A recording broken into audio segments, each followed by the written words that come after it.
कि किसी कीमत पर वह हत्यारा चाहे जो हो, जिन 3 बच्चों को किवाड़ तोड़ के तड़पते बच्चों को गोली मारा है, हत्या किया है, कटार से थोड़ा है, इस पर फोड़ा है उसके सिर को, उसको पकड़ के ले आए और उसको हैंग किया जाए, पहले उसको फांसी पर लटकाया जाए। इससे कम की सज़ा कभी नहीं हो सकता। बुलडोजर सज के तैयार थी, मीडिया भाग रही थी, पुलिस बल उधर खड़ा हुआ था कि 4 बजे आज बुलडोजर 4 तारीख को ही चलना था। मैंने कहा कि बुलडोजर चला तो मैं बुलडोजर के सामने चलूँगा और मनुष्यता को मरते नहीं देख सकता। मैंने यह कहा था। उसके बाद और ज्ञापन मैंने दिया ऑनरेबल।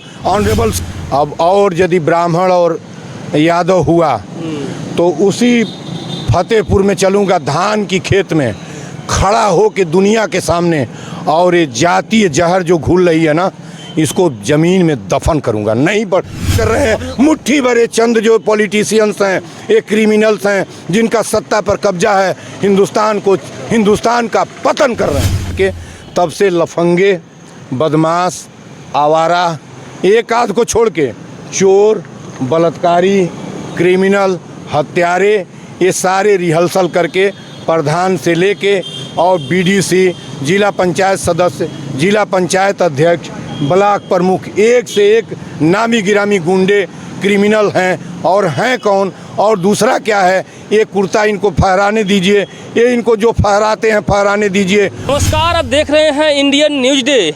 और जिन तस्वीरों में आप जिस व्यक्ति को देख रहे हैं, लोग बाबा के नाम से जान रहे हैं, लेकिन इनको हकीकत में बता रहे हैं। ये डॉक्टर संपूरानंद मल्ल जी हैं। ये बाबा के शहर में एक डॉक्टर जी बाबा के बुलडोजर को जिस तरीके से चैलेंज कर रहे हैं देवरिया हत्याकांड को लेकर, उन सब चीज़ों पे इनके पास में आया हूँ, इनसे बात करूँगा। इनको क्या दुख हो गई है कि ये बाबा का रूप धारण किए हैं, ये डॉक्टर हैं, इनको डॉक्टर वगैरह हैं तो इनको कुछ और व्यवस्था में जाना चाहिए। समाज में कैसे आ गए, चैलेंज कर रहे हैं, वो भी एक बुलडोजर को। सबसे पहले स्वागत है, आप इस तरीके से बयान दे रहे हैं, बहुत ज़्यादा चर्चा हो रही है, तमाम तरीके के टीका टिप्पणी हो रही है, इसको लेकर क्या कहेंगे आप? मैं बाबा नहीं हूँ, मैं कोई बयान नहीं दे रहा हूँ, मैं बाबा के बुलडोजर का विरोध नहीं कर रहा हूँ, मैं मनुष्यता के लिए काम कर रहा हूँ। मनुष्यता दफन होगी तो किसी का विरोध करूँगा, किसी का विरोध करूँगा, मनुष्यता को मरते नहीं देख पाऊँगा। और बुलडोजर आप तरीके से चलवाइए। क्या ये ज़रूरी है कि एक बच्चा जो 12, 14 साल, 15 साल का है, अपने पिता का दाह संस्कार में व्यस्त है, तो नाबालिग है। आज बुलडोजर ज़रूरी है। आप 15 दिन बाद बुलडोजर चल सकता है। और बुलडोजर 2 अक्टूबर के पहले बुलडोजर कहाँ था? उतनी बड़ी आलीशान बिल्डिंग बनवाया है। आप इस निष्कर्ष पर हैं कि वो सार्वजनिक ज़मीन पर चेकआउट आबादी के ऊपर बना है। आप भांग खा के सोए हुए थे।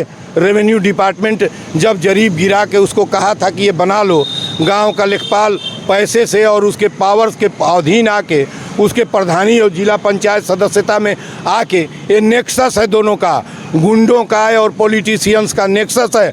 और जब आप कराए थे तब आपको समझ में नहीं आ रहा था। और मैं तो कह रहा हूं कि यदि वो इस तरह की बात है तो आप चलाइए, 15 दिन तो कम से कम वेट करिए।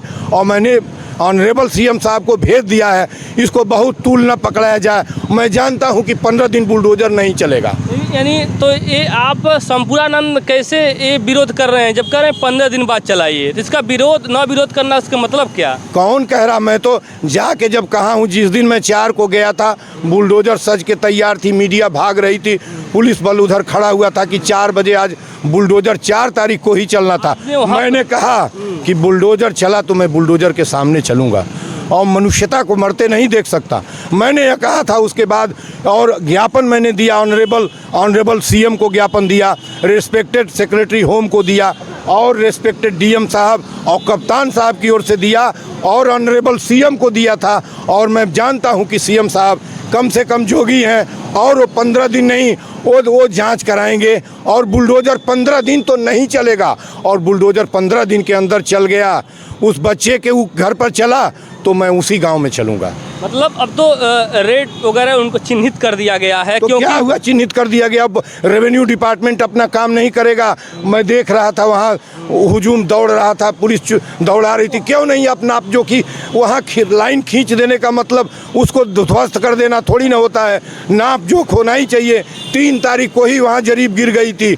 जब हत्या मर्डर हो गया तो जरीब अब इतनी जल्दी यही जरीब 2 अक्टूबर के पहले गिरा दिए होते।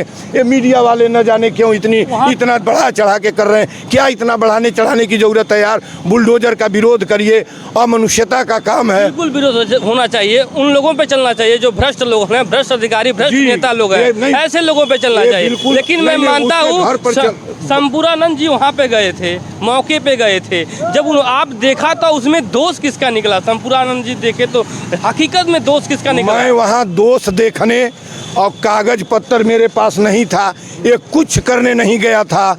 जब दोनों तरफ से जिम्मेदार लोग मर गए, दोनों के पिता, 1-2 बच्चे एक हॉस्पिटल में अंतिम सांस गिन रहा था, एक लड़का तीर धनुष उधर से लिया था, प्रेमचंद का लड़का तीर धनुष इधर से लिया था, शायद उनकी 3 बेटियां हैं प्रेम की, और सत्यप्रकाश जी के 2 बच्चे बचे हुए हैं। मैं उन बच्चों की हिफाजत के लिए और यह कहने गया था कि किसी कीमत पर वह हत्यारा चाहे जो हो, जिन 3 बच्चों को किवाड़ तोड़ के तड़पते बच्चों को गोली मारा है, हत्या किया है, कटार से थोड़ा है, इस पर फोड़ा है उसके सिर को, उसको पकड़ के ले आए और उसको हैंग किया जाए, पहले उसको फांसी पर लटकाया जाए। इससे कम की सज़ा कभी नहीं हो सकती। लेकिन बुलडोजर अब वो प्रेम नहीं है, प्रेमचंद नहीं है, उसके घर पर आप बुलडोजर चला के उसके बच्चे के भीतर नफरत आप क्या करेंगे? आप नफरत नहीं पैदा करेंगे तो क्या करेंगे बताइए? संपूरानंद जी उन भ्रांतियों को कैसे दूर करेंगे जो एक तरफ हत्या होती है, पूरा यूपी, बिहार, झारखंड, पूरा भारत ही दहल जाता है घटना देखकर। उस घटना में जातिवाद की एंगल देकर एक तरफ ब्राह्मण लोग सम्मेलन कर रहे हैं, एक तरफ यादव लोग उन घरों पे जा रहे हैं। जब जा रहे हैं तो वहाँ पे पुलिस लाठियाँ भाज रही हैं। आप खुद देखा होगा वीडियो में, खेतों में दौड़ रहे हैं। उन भ्रांतियों को कैसे दूर करेंगे? मैं पूरा जिम्मेदारी के साथ कहता हूँ, किसी का नहीं जानता हूँ, लेकिन अब यदि और आगे अब बढ़ता चला जा रहा है, अब और यदि ब्राह्मण और यादव हुआ तो उसी फतेहपुर में चलूँगा, धान की खेत में खड़ा हो के दुनिया के सामने, और ये जातीय जहर जो घुल रही है ना, इसको ज़मीन में दफन करूँगा, नहीं चलने दूंगा जाति जहर वहाँ के ऊपर। अब सहन सीमा के बाहर हो रही है। हर मीडिया यही सवाल न जाने क्यों कर रहा है। क्या बात हो गई है कि यही एक सवाल रह गया है, जाति जहर, जाति जहर, जाति का नफरत, जाति का नफरत, जाति गेम खेला जा रहा है। ये जाति गेम में बेईमान खेलते हैं पॉलिटिशियन, और कौन जाति का गेम खेलता है? पॉलिटिशियन तो वो अपने आप को संत बनते हैं, श्वेत रंग धारण किए हैं, उन पे दाग आप लगा रहे हैं। वो डकैत है। सुनिए, कैमरा इधर करिए। पॉलिटिशियंस एक आध छोड़ के, जिसको मेरे शब्दों पर बहुत आपत्ति हो, वो पहले अपने बराबर का शीशा बनवा लेगा। वो जन्म से ही थोड़े से, जब से वो होश संभाले हैं 17, 18, 20 साल के, तब से लफंगे, बदमाश, आवारा, एक आध को छोड़ के चोर, बलात्कारी, क्रिमिनल, हत्यारे, ये सारे रिहर्सल करके प्रधान से लेके और बीडीसी, जिला पंचायत सदस्य, जिला पंचायत अध्यक्ष, ब्लॉक प्रमुख, एक से एक नामी गिरामी गुंडे क्रिमिनल हैं। और हैं कौन? और दूसरा क्या है, ये कुर्ता इनको फहराने दीजिए, ये इनको जो फहराते हैं फहराने दीजिए। मैं इनसे सख्त नफरत करता हूं, और मैं जानता हूं कि इस मुल्क को रोज़ अगले दिन दफन किया जाता है। क्रिमिनल व्यवस्था यहाँ हावी हो गई है, पूरी पॉलिटिकल सिस्टम क्रिमिनलाइज्ड हो गई है। सुधार के तरीके पर हम सबको बैठकर काम करना चाहिए। अब गाल बजाने से कुछ नहीं होगा। अब संपूरानंद जी के नज़रों में जो श्वेत धारण किए नेता हैं, ऊपर से ही साफ चिकना दिख रहा है, अंदर से दिल उनका काला है। अरे वो पूरे काले हैं यार, क्या बात करते हो? एक से एक तो ऐसे काले लोगों को इस देश की जनता क्यों नहीं नकार रही है? आप अपना माइक अपने आप पूछिएगा सवाल कि हम किसको वोट देते हैं। अभी जब आएगा, नगाड़ा बजेगा, तो आप अपना माइक लेके अपने जाति बिरादरी की तरफ घुमाएंगे, आप लेके अपने रिश्तेदार की तरफ घुमाएंगे, और डकैत स्मगलर आपको जब पैसा पकड़ा देगा तो उसके पीछे उसकी जो है फॉलो अप, उसकी वीडियो क्लिप बनाने लगेंगे। पहले अपने हृदय से पूछिए कि इन बेईमानों को क्यों वोट देते हो? छोड़ दो इन बेईमानों को अब वोट देना, नहीं तो ये हिंदुस्तान का पतन कर देंगे। मतलब आप ऐसे घटनाओं को लेकर शासन प्रशासन को क्या संदेश देंगे? कोई संदेश नहीं देना चाहते। मैंने बोला है कि अब लैंड की बात को लेके एक प्रदेश में district land disputes disposal department प्रत्येक ज़िले में बनाया जाए। उसकी 3 विशेषता हो। एक तो वह 30 दिन में किसी तरीके के भूमि विवाद को हल कर दे। दूसरा, उसको पुलिस और मजिस्ट्रियल पावर दिया जाए। तीसरा, उसमें जो है उससे रेवेन्यू पावर डिटैच कर दिया जाए। जो राजस्व की शक्ति है वो ख़त्म कर दिया जाए। अपने आप ये जो ब्रिटिश हुकूमत की लूट की राजस्व पॉलिसी है, लैंड रेवेन्यू की पॉलिसी है, ये अपने आप कमज़ोर पड़ेगी। यहाँ तो केवल पैसे के लिए, और शिथिलता इतनी ज़्यादा है। पैसा कम भी हो तो बहुत सारे अच्छे लोग हैं, मैं नहीं कहता हूँ कि सभी खराब हैं, लेकिन शिथिलता इतनी ज़्यादा है। ये लापरवाही से काम करते, गंभीरता से समस्या को का हल निराकरण किए होते तो ये बात न आती। ब्रिटिश सरकार में बना हुआ सिस्टम को जब मोदी जी एक न एक ख़त्म कर रहे हैं, पार्लियामेंट खत्म, भारतीय हुकूमत वाला पार्लियामेंट का ऐसा एक खूबसूरत इमारत खड़ा किए, जो लोग आप सभी लोग ने टैक्स देकर जो एक घर बनाया है, जिस घर से एक संदेश देना चाहिए, न्याय मिलना चाहिए लोगों को। लेकिन अब आप बता रहे हैं कि अभी भी ब्रिटिश हुकूमत है जी, कानून है, तो ऐसे कब तक खत्म हो सकता है? ऐसे ये मोदी जी से पूछिए कब तक खत्म होगा।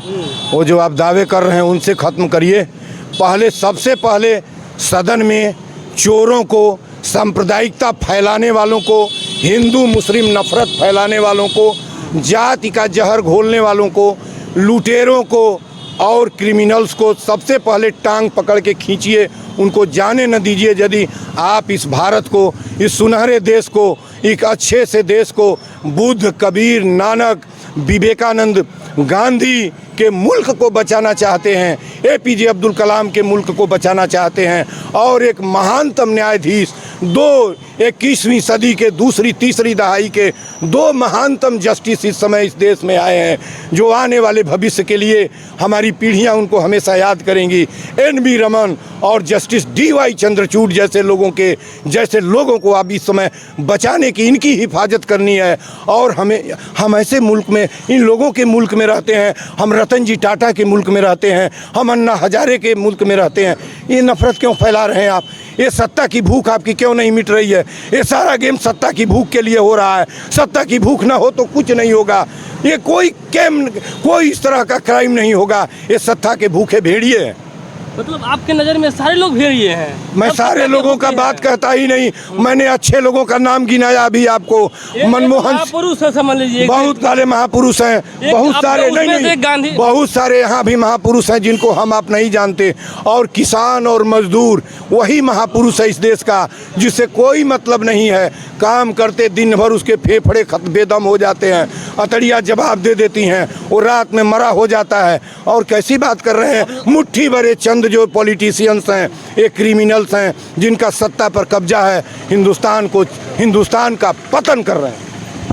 देख सकते हैं हमारे पास डॉक्टर संपूरानंद जी थे, और अपनी बात को, अपनी आवाज़ को इतनी प्रमुखता और इतनी मजबूती से आवाज़ उठाते हैं, उन लोगों पर उठाते हैं जो भ्रष्ट लोग होते हैं, भ्रष्ट नेता होते हैं, भ्रष्ट अधिकारी होते हैं। उन लोगों के खिलाफ ये लड़ाई लड़ते हैं। ये गोरखपुर के रहने वाले हैं, इनके पास अगर कोई भी आता है तो उनकी मदद करते हैं। ये ऐसे डॉक्टर संपूरानंद हैं, और संपूरानंद बुलडोजर के शहर में बुलडोजर से लड़ने का भी काम कर रहे हैं। अगर गलत जगह बुलडोजर चलता है उसका जमकर विरोध करते हैं, उन भ्रष्टाचारियों को सबक सिखाने का काम करते हैं। तो आप संपूरानंद जी का पूरा वक्तव्य देखा इन घटनाओं को लेकर, जिस तरीके से देवरिया में नरसंहार हुआ है, उन्होंने अपनी बात को रखा। आप क्या सोचते हैं कमेंट करके बताइएगा। जय हिंद, जय भारत।